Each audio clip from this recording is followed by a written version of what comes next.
नमस्कार दोस्तों, आप सबका स्वागत है आपके अपने चैनल गवर्नमेंट एग्जाम स्टडी में। दोस्तों, जैसा कि आपको पता है, आपकी इस समय जितनी भी प्रतियोगी परीक्षाएं हैं लगभग सभी रद्द कर दी गई हैं। रद्द होने की सिर्फ दो ही वजह है। एक आपका कोरोना का फैलता हुआ संक्रमण, और वो ठीक भी है क्योंकि कोरोना आपको पता है इतनी भयानक इसकी वेव चल रही है कि आप जितना घर में रहेंगे उतना सुरक्षित रहेंगे। दूसरी चीज़ हमारे चुनाव की है। चुनाव आपको पता है, विधानसभा चुनाव हो या लोकसभा चुनाव, उसमें जितने भी लोग सरकारी जॉब में होंगे उन्हें पता होगा सरकारी लोगों की तो ड्यूटी पक्का ही लगती है। बाकी किसी जॉब की लगे ना लगे, सरकारी लोगों की वहाँ लगेगी। तो सरकारी विभाग को अगर सरकारी भर्तियाँ करवाना है तो उनको सरकारी एम्प्लॉयज़ की भी ज़रूरत होगी। अगर वो नहीं अवेलेबल होंगे तो डिले होगा। तो इन दोनों कारणों की वजह से भी इस समय परीक्षाओं में सारी भर्तियों में डिले चल रहा है। लेकिन आज देखिए दोस्तों, हम बात करेंगे लेखपाल की, क्योंकि आप सभी ने, ज़्यादातर बच्चों कैंडिडेट जितने भी हैं उन्होंने लेखपाल का पीईटी का एग्जाम दिया था, पेट का। जैसा कि आपको पता है, अभी नर्सिंग वाला जो एग्जाम होने वाला था 6 फरवरी को, वो भी आपका पोस्टपोन कर दिया गया है। आज हम दोस्तों बात करेंगे लेखपाल की। लेखपाल में आपको ये बात पता होगी, नहीं पता है, 8085 पद हैं। और देखिए दोस्तों, एक चीज़ आपको और बता दूं, जैसे बहुत कन्फ्यूजन में हैं कैंडिडेट्स, क्योंकि अभी कुछ कट ऑफ लिस्ट नहीं आई, शॉर्ट लिस्ट नहीं आप लोग हुए हैं, तो आपको देखिए बहुत कन्फ्यूज़न होगा कि पढ़ाई शुरू करूं कि नहीं करूं, मेरे इतने परसेंटाइल हैं, लोगों के इतने हैं। मैं आपको ये कहना चाहती हूँ, आपके 30 नंबर हो, 40 नंबर हो, 60 नंबर हो, 90 नंबर हो, आप पढ़ाई करने से पहले कभी सोचा मत करिए मुझे करनी चाहिए या नहीं। क्योंकि जनरल अगर आप पेपर दे रहे होंगे, तैयारी कर रहे होंगे, तो आप देखे होंगे मोर और लेस हर परीक्षा में सेम चीज़ें आती हैं। चाहे आप किसी भी भर्ती परीक्षा की देख लीजिए बात, जीएस हर जगह आती है, रीजनिंग हर जगह आती है, आपकी हिंदी इंग्लिश में से कुछ आपका होता है, कभी कभी हिंदी आती, कभी कभी इंग्लिश आती है ना, ऐसा होता है। बाकी क्या होता है, आपने देखा है कि कुछ कुछ चीज़ें तो हर एग्जाम में आती हैं। ऐसा कोई एग्जाम नहीं होगा जहां आप देने जाएं तो बोले यार रीजनिंग नहीं थी। इनफैक्ट अगर बीटेक और एमटेक वाले बच्चों से भी आप बात करेंगे तो टेक्निकल में भी रीजनिंग का पोर्शन होता है, जीएस का पोर्शन होता है। तो ये तो बिल्कुल पढ़ाई के पहले मत सोचा करिए कि मुझे ये पढ़ना चाहिए या नहीं। हाँ, ये है किसी एक भर्ती की बात होती है तो इंसान उस तैयारी में अच्छे से जुट जाता है कि मुझे इसका पूरा कोर्स खत्म करना है। आज हम बात करेंगे कि लेखपाल में क्या क्या टॉपिक है, कौन कौन सी बुक्स हैं आपको पढ़नी चाहिए, और कैसे स्ट्रैटेजी बना के पढ़ना है कि जिससे एटलीस्ट लेखपाल के एग्जाम के टाइम पे आपको कट ऑफ के चक्कर में नहीं परेशान होना पड़े। ज़्यादातर क्या होता है, हम पढ़ाई बहुत करते हैं, बहुत अच्छे से करते हैं, लेकिन लास्ट में जाके कुछ गड़बड़ हो जाती है। तो क्या होता है, हम पूरे टाइम कट ऑफ के चक्कर में परेशान रहते हैं कि बॉर्डर पे रह गए, कुछ गड़बड़ हो गई। इस बार वो नहीं करना है, बिल्कुल भी मिस्टेक नहीं करनी है। आपके पास जो टाइम है, देखिए प्रेशियस टाइम मिला है आपको। ये टाइम जो मिल रहा है ना, हम लोग सोच रहे हैं कि भर्तियाँ नहीं आ रही, प्रॉपर नहीं हो रही, लेकिन मैं ये कहूँगी सबसे अच्छा टाइम है। आपको सिविल की तैयारी करनी हो, पीसीएस की तैयारी करनी हो, कोई भी तैयारी करनी, आरओ की करनी, किसी चीज़ की, आपके पास पूरा टाइम है कि सिर्फ आप पढ़ाई करिए। नहीं तो क्या होता है, हर 5 दिन पे आपके पास एग्जाम देना होता है, तो आप थोड़ा डिस्ट्रैक्ट हो जाते हो। आज हम यहाँ पे पूरी स्ट्रैटेजी बनाएंगे लेखपाल की। देखिए दोस्तों, आपको पता है कि जो यहाँ पे पेपर आने वाला है वो 100 प्रश्न का है, ठीक है। 100 प्रश्न का है तो एक एक नंबर आपके प्रश्न के होंगे, तो 100 नंबर का भी है, 100 अंक मिलेंगे आपको, ठीक है। अब जो फाइनल आपका जो भी एग्जाम होगा लेखपाल का कट ऑफ जो निकलेगा वो 100 से ही निकलेगा। नेगेटिव मार्किंग की बात कर लें तो 1/4 है, ठीक है। तो जब नेगेटिव मार्किंग होती है तो एक तो पता होता है रिस्क फैक्टर होता है, लेकिन क्योंकि 1/4 है ना, तो आप रिस्क ले सकते हो। अगर आप एग्जाम तैयारी कर रहे हो तो देखते ही होगे, जब 1/3 है तो ये नेगेटिव मार्किंग, तो तुक्का मार के आते हो तो ज़्यादा नेगेटिव आ जाते हैं। लेकिन अगर 1/4 में नेगेटिव मारते हो तो क्या होता है, जनरली वो पॉजिटिव में ही रहता है, क्योंकि 10 में से आप जो भी सही करोगे तो कुछ ज़रूर पॉजिटिव में चला जाएगा वो, ठीक है। उसकी एनालिसिस नहीं करने जा रहे हैं। सब्जेक्ट देखते हैं कौन कौन सा है। देखिए, पहला आपका सामान्य हिंदी है, ठीक है।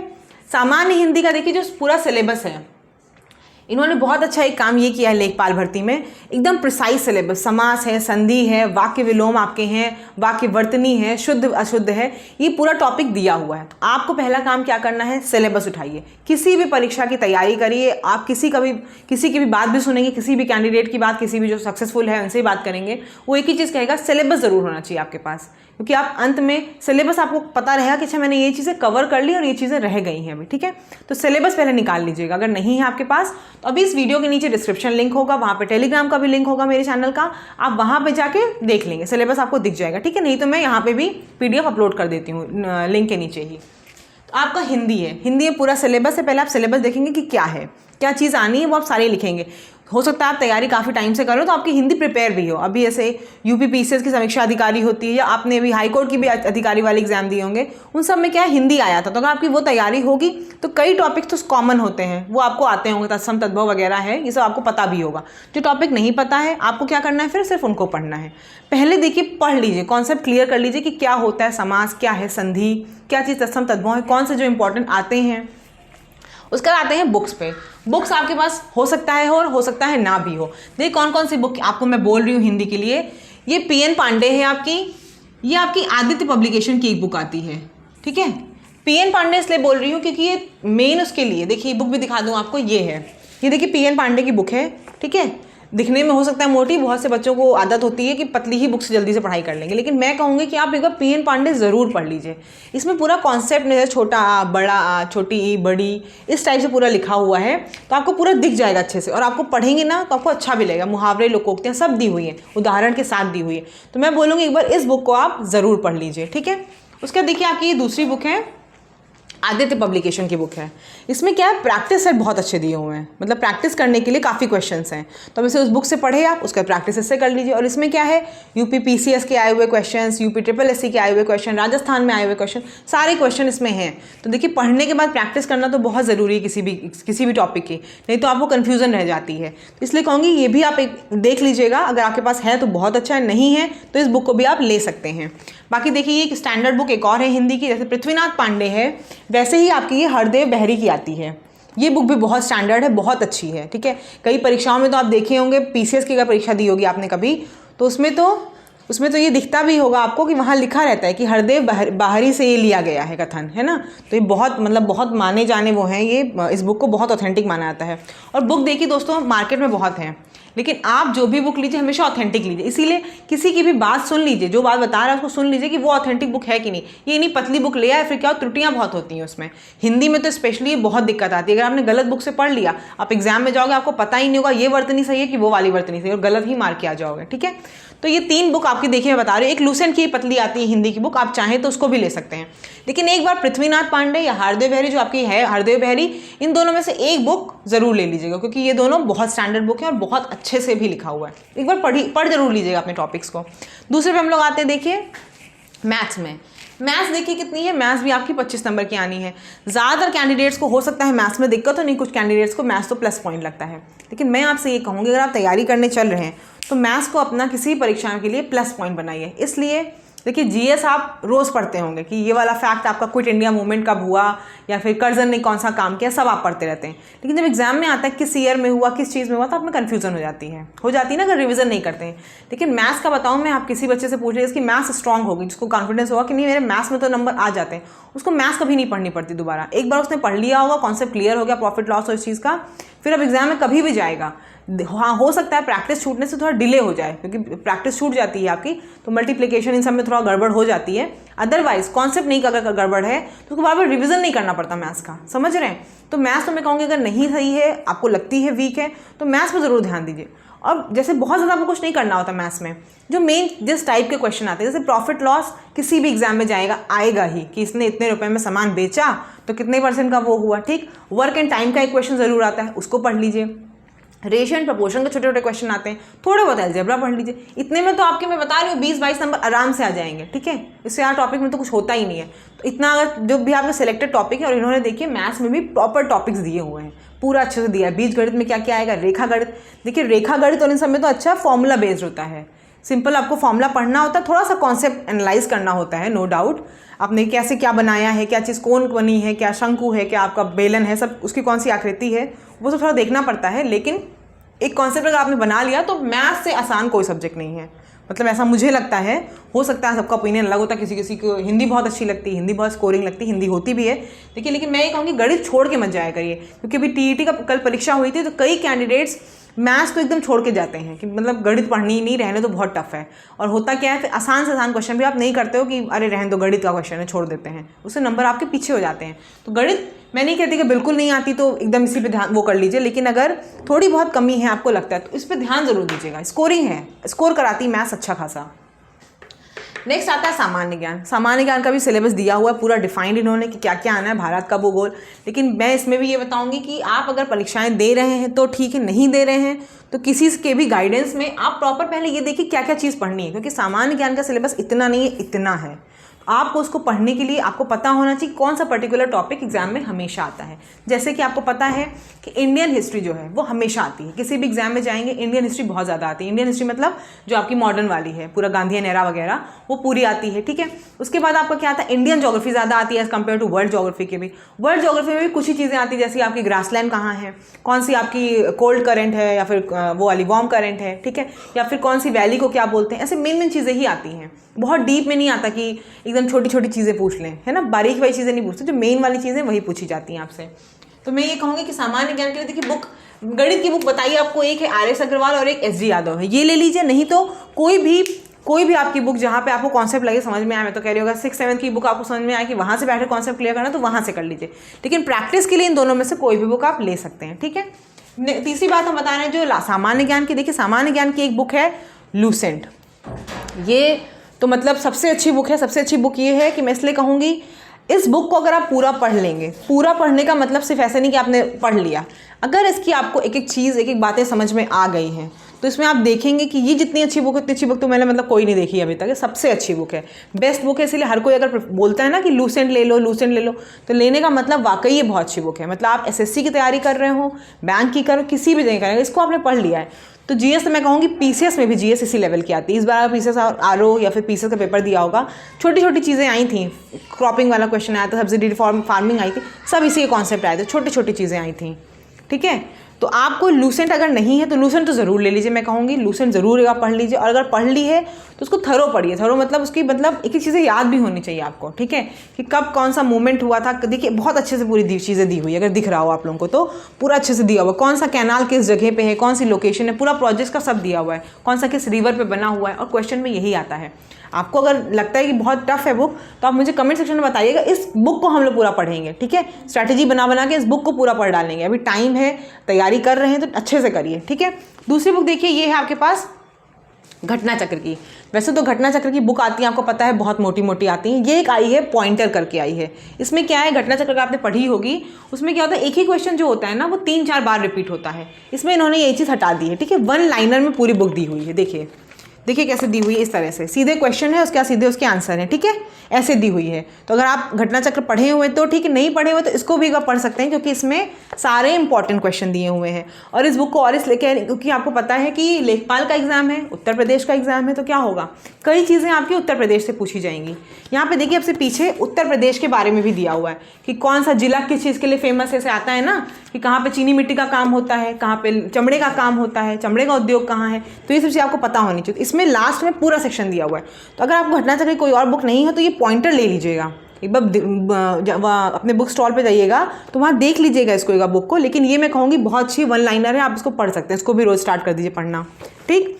दूसरी देखिए, क्योंकि यूपी काफ़ी पूछा जाता है, इसमें देखा होगा आपने, जो चौथा आपका है ना, अभी हम आएंगे इस पर, ग्राम समाज और विकास में।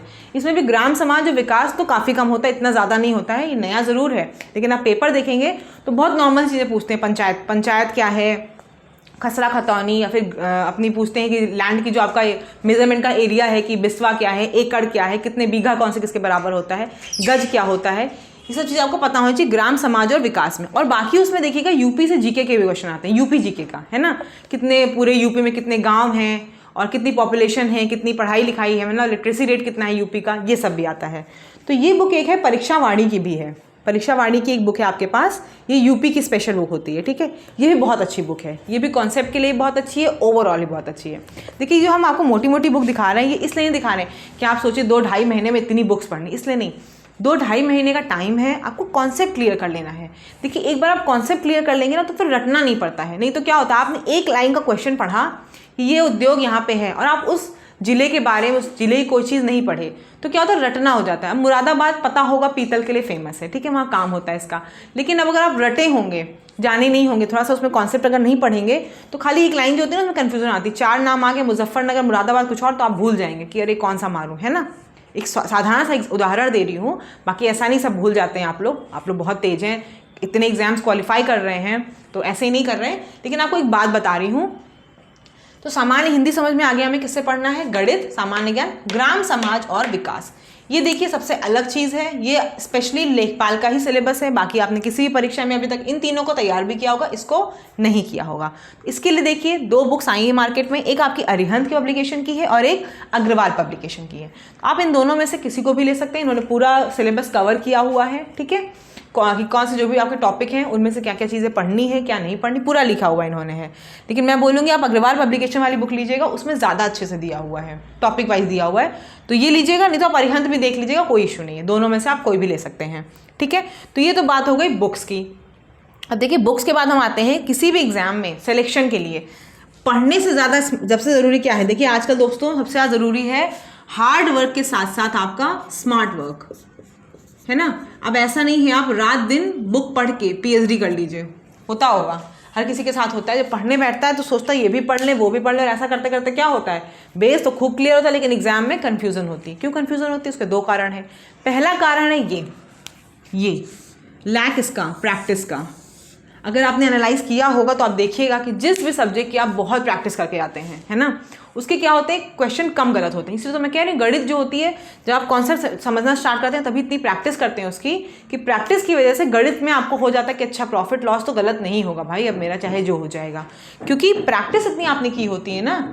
और अगर आप प्रैक्टिस नहीं करके आए तो वहाँ जाते हो छोटी छोटी चीज़ें, हिंदी की भी छोटी छोटी चीज़ें, 2 नाम आ गए तो एकदम से कन्फ्यूज़न हो जाती है। पढ़े होते हो लेकिन कन्फ्यूज़न हो जाती है सिर्फ प्रैक्टिस की वजह से। इसीलिए आप पहले इस चीज़ को हैबिट डालो, समास पढ़े, संधि पढ़े, जितने क्वेश्चन जहाँ से मिले लगाओ, कहाँ से मिले। देखिए आजकल के टाइम पे तो पढ़ाई का इतना अच्छा वो हो गया, आपको ही पता है, यूट्यूब चैनल्स हैं, वहाँ पे लोग इतना अच्छा पढ़ा रहे हैं, गूगल इतना अच्छा मीडिया, वहाँ पूरा पेपर मिल जा रहा है आपको प्रीवियस ईयर का, और इतनी ढेर सारी साइट्स हैं, कहीं भी आप कुछ डालिए, टाइपिंग वगैरह हर चीज़ आजकल की जनरेशन में हर चीज़ बहुत आसान हो गई है। बस आपको ये है स्मार्ट वर्क करना है। तो स्मार्ट वर्क के लिए देखिए आप जब पढ़िए उसके बाद उसके क्या करिए, डेली प्रैक्टिस करिए, डेली प्रैक्टिस नियम बना लीजिए। मैं टॉपिक पढ़ूंगा तो प्रैक्टिस ज़रूर करूंगा, एक बुक से पढ़ना है और दूसरे बुक से तुरंत। जैसे लूसेंट में मैं कह रही हूँ ना, मैं आपको बताऊँ, लूसेंट जैसे आपने पढ़ी, ठीक है, ये एक और चीज़ बता देती हूँ। जैसे लूसेंट मान लीजिए आपने इंडियन हिस्ट्री आज पढ़ी, पूरी इंडियन हिस्ट्री तो एक दिन में फिनिश नहीं करेंगे और करना भी नहीं चाहिए। एक दिन में अगर आपने सोचा ना कि आज मुझे 10 दिन में हिस्ट्री पूरी कर लेनी है तो कुछ नहीं होगा। क्या करिए, छोटा डिवाइड कर लीजिए, स्टार्टिंग का डिवाइड करिए। पहले आप गांधी एरा के पहले वाला, या आपको गांधी एरा अच्छी लगती है, आप गांधी एरा से स्टार्ट करिए, वहाँ से स्टार्ट करिए, गांधी एरा से स्टार्ट करिए। तो आपको देखेंगे क्या होगा कि जो आप गांधी एरा करेंगे उसको पढ़िए थोड़ा बहुत, जो भी चीज़ें जहाँ जितना भी आपका मन करता है 10 पेज 12 पेज पढ़िए। उसके बाद उससे रिलेटेड क्वेश्चन कुछ नहीं करिए, गूगल पे डालिए कि सिविल जो भी आपका डिसोबीडियंस मूवमेंट हुआ या राउंड टेबल कॉन्फ्रेंस कुछ भी हुई वो डालिए। उस जितने क्वेश्चन प्रीवियस ईयर में आए होंगे जहाँ भी एग्जाम्स में, आप सिर्फ डाल दीजिए questions asked in competitive exams, ठीक है, वो टॉपिक डाल के, ठीक है। देखिएगा तुरंत क्या होगा, ढेर सारी लिस्ट आ जाएगी। मैं नहीं कह रही सारी लिस्ट लगाइए, लेकिन एटलीस्ट अगर आपने 10 पेज पढ़े हैं तो 4-5 की तो लिस्ट जो 10-20 क्वेश्चंस की हो ना, उसको तुरंत लगाइए। तुरंत लगाने से क्या होता है, आपने तुरंत जो चीज़ें पढ़ी तुरंत लगाई, आपने क्या हुआ, वो आपका दिमाग तुरंत क्या करता है, रिकॉल करने की कोशिश करता है। तो आपने वो चीज़ें मारी, आपको समझ में आया। उसके बाद क्या करिए आप, उसके बाद आप नेक्स्ट स्टेप करिए कि उसको फिर आप टॉपिक छोड़ के अगले दिन फिर कुछ और पढ़िए, जो भी आप 12 पेज आगे पढ़ेंगे फिर उसके लगाइए। फिर क्या करिए, इन सबको एक्यूमुलेट करके लास्ट में क्या करिए, पूरा टॉपिक डाल दीजिए, मॉडर्न इंडियन क्वेश्चन आज फ्रॉम इन कॉम्पिटिटिव एग्जामिनेशन। क्या हो जाएगा, प्रतियोगी परीक्षाओं में जितने प्रश्न पूछे गए सब आपके आ जाएंगे, ठीक है। तो आपको ये करना है। तो समझ में आ गया, आपको प्रैक्टिस करना सबसे ज़्यादा ज़रूरी है। उसके बाद ये बहुत ज़रूरी चीज़ है, ये क्या है, ये है आपका हर एग्ज़ाम को क्वालिफाई करने का पहला सबसे इम्पॉर्टेंट रूल, गोल्डन रूल। इसे आप मतलब कुछ भी बोल लीजिए, किसी भी परीक्षा की बात कर लीजिए ना, अभी भी आप देखेंगे एक चीज़, देखिए अभी भी किसी भी परीक्षा में प्रीवियस ईयर क्वेश्चंस इतने रिपीट आ रहे हैं कि अगर आप परीक्षाएं दे रहे हैं तो आपको दिख रहा होगा। पीसीएस इतना बड़ा लेवल का एग्जाम होता है, सिविल सर्विसेज, लेकिन वहाँ भी रिपीटेड क्वेश्चन आते हैं, वहाँ भी पूछे जाते हैं उन्हीं में से चीज़ें। अभी आपने इलाहाबाद हाईकोर्ट का देखा होगा, वहाँ भी प्रीवियस ईयर में से काफ़ी क्वेश्चन आए थे, उस तरह के ही आए थे। अभी यूपी का एग्जाम हुआ था कल आपका, उसमें तो as it is previous year से उठा के डाल दिया गया था क्वेश्चन, डिजिट तक भी चेंज नहीं हुई थी, मैथ्स में तो बात कर रही हूँ। तो प्रीवियस ईयर क्वेश्चन जो बुक लीजिएगा, मैं कहूँगी ऐसी बुक लीजिएगा, खाली लेखपाल ना लिखा हो उस पर, ऐसी बुक लीजिए जहाँ पे यूपी के द्वारा आयोजित जितनी भी परीक्षाएं हैं उन सब की उसमें कंपाइलेशन हो। क्योंकि इसका लेखपाल का तो एग्जाम बहुत बार नहीं हुआ है कि बहुत प्रैक्टिस हो, लेकिन यूपी ने कई परीक्षाएं कराई, जैसे कि उसमें वीडियो का हो, विलेज डेवलपमेंट ऑफिसर जो आपका हुआ था, जूनियर असिस्टेंट आपका 2016, 2019, आपका कंप्यूटर ऑपरेटर, इन सब की परीक्षाएं होंगी। तो आप UPSSC के द्वारा आयोजित जितनी भी परीक्षाएं हुई हैं उनकी GS की जो बुक होगी या रीजनिंग हिंदी की बुक होगी वो लीजिएगा, ठीक है। वो बुक लीजिएगा, उससे प्रीवियस ईयर क्वेश्चन लगाते जाइएगा। उसमें देखिएगा हिंदी के जितने क्वेश्चन आए होंगे उन सबको तो आपको रट ही लेना है। तो कुछ ही कॉमन वर्ड आप देखिए, पर्यायवाची वगैरह में भी जाएंगे अगर, तो पर्यायवाची ऐसा नहीं बहुत चीज़ों की पूछते हैं, कुछ ही चीज़ों की पूछते हैं हमेशा, है ना, देखे होंगे आप, पता होगा आपको। अगर आप उसकी मैं बता रही हूँ बार बार आपसे, अगर आपने UPSSC के थ्रू RO का जो एग्जाम होता है वो अगर दिया होगा तो आपके हिंदी के कुछ टॉपिक्स तो बहुत अच्छे से प्रिपेयर होंगे इस समय, और कुछ टॉपिक्स में थोड़ा इश्यू होगा तो उसको कर लिया जाएगा, कोई इशू नहीं, कोई दिक्कत नहीं है। तो देखिए ये सारी बातें आपको समझ में आ गई। अब सबसे इंपॉर्टेंट बात पे आते हैं, वो है परीक्षा तिथि। लेखपाल आगे होगी कब, है ना, ये भी बहुत संशय में है। एक तो ये डिसाइड नहीं हो पा रहा कि हम शॉर्टलिस्ट होंगे कि नहीं। तो देखिए 50-55 वाले तो एकदम सेफ हैं, उनको तो पढ़ना ही चाहिए, बिल्कुल वेट नहीं करना चाहिए किसी भी बात का इस समय। जो उससे नीचे हैं उनको पढ़ाई के लिए सोचना नहीं चाहिए। देखिए अगर आपसे कुछ गलतियां हो गई, पिछली बार कुछ हो गया, नंबर कम आ गए, कोई बात नहीं, अभी टाइम है ना। अभी आपके अगर लेखपाल में मान लीजिए नहीं भी बुलाया गया, आगे कोई और परीक्षा आएगी उसमें देना है ना, उसमें आएंगी तो यही चीज़ है ना कि उसके अलावा कुछ आएगा यही GS गणित और आपका सामान्य रीजनिंग ना। तो आपको क्या करना है, इनको छोड़ना नहीं है, पढ़ना स्टार्ट कर देना है, क्योंकि पढ़ते रहेंगे तो आज नहीं तो कल आप भी सफल होंगे ना। तो ये बुक्स हो गई। परीक्षा तिथि की बात हम बार बार जब कर रहे हैं तो देखिए अभी आपको बता दूं, दो स्टार्टिंग में बताया मैंने वीडियो के 2 वजह हैं जो परीक्षा डिले हो रही, रद्द हो रही। एक कोरोना, दूसरा चुनाव आपका। तो देखिए चुनाव जब तक नहीं होगा तब तक आपकी परीक्षाएं तो होना संभव ही नहीं है, होंगी ही नहीं अभी, ठीक है। तो परीक्षा मतलब हम समझ लेते हैं, मान लेते हैं इस बात को कि मार्च के अंत तक अगर UPSSC कर देगी तो, क्योंकि UPSSC के द्वारा आप जानते हैं कोई परीक्षा समय से नहीं हो रही है, कोई रिजल्ट समय से नहीं आ रहा है। हो सकता है अब चुनाव वगैरह हो जाए तो कुछ सरकार का प्रेशर बने कि नहीं भाई अब आपको सब कुछ फाइनल अच्छे से कराना है, ऐसा कुछ हो तो हम ये मान के चलते कि मार्च के अंत तक या मिड ऑफ मार्च में ये आपकी परीक्षा करा लेंगे तो बहुत अच्छा है। नहीं कराएंगे तो कोई ना कोई भर्ती परीक्षा तो आपकी उस समय लगी होगी, कोई तो एग्जाम होगा जो आपको देना होगा, उसमें ये काम आ जाएगा, ठीक है। लेकिन हम जो स्ट्रैटेजी बनाएंगे यहाँ पढ़ाई की वो ऐसी बनाएंगे जो अपनी 1-1.5-2 महीने की हो और उसमें खत्म हो जाए, चीज़ें वाइंड अप हो जाए, रिविजन हो जाए। अगर दोस्तों आप इस चैनल पर नए हैं तो चैनल को सब्सक्राइब ज़रूर करिएगा, क्योंकि हम लोग अपनी क्लासेस जो हैं वो कल से स्टार्ट कर देंगे, ठीक है। कल से हम लोग क्या करेंगे, पहले तो आपको बताऊंगी मैं, आप कल से अगर क्लास करेंगे तो आपको पता चलेगा। पहले हम प्रॉपर टाइम टेबल बनाएंगे, कितने दिन हैं और हमारे पास कितना टाइम है और सब्जेक्ट कौन कौन से हैं, पूरी चीज़ प्रॉपर लिखी जाएगी, डिसाइड की जाएगी, ठीक है। अगर आप बोलेंगे तो हम लोग लाइव करके थोड़ा एक दूसरे से समझ के चीज़ें कि आप किस तरह से पढ़ना चाहते हैं, क्योंकि देखिए हर किसी का पढ़ने पढ़ाने दोनों का तरीका बहुत अलग होता है। मैं किसी तरह से पढ़ाना चाहती हूँ, आप किस तरह और तरीके से होता पढ़ना चाहते हो। आप सोच रहे हो कि नहीं मेरी गणित वीक है, आप गणित पे ज़्यादा ध्यान दो, किसी बच्चे को क्या लगेगा मेरी हिंदी वीक है, हिंदी पे ध्यान दो। तो हम इन सब चीज़ों को बैलेंस करके कल से क्या करेंगे, टाइम टेबल बनाएंगे, पूरा प्रॉपर टाइम टेबल बना के हम लोग और अपनी स्ट्रैटेजी को फॉलो करेंगे, ठीक है। तो कल से हम प्रॉपर स्टार्ट करेंगे क्लासेस। नोट्स जो बनाऊंगी, जो भी चीज़ दूंगी मैं आपको PDF में टेलीग्राम में उसी दिन के दिन देती रहूँगी, ठीक है। तो दोस्तों अगर आपको थोड़ा भी अच्छा लगा हो चैनल को सब्सक्राइब ज़रूर करिएगा, और जो भी आपको समझ में आए उसको कमेंट सेक्शन में ज़रूर बताइएगा। धन्यवाद।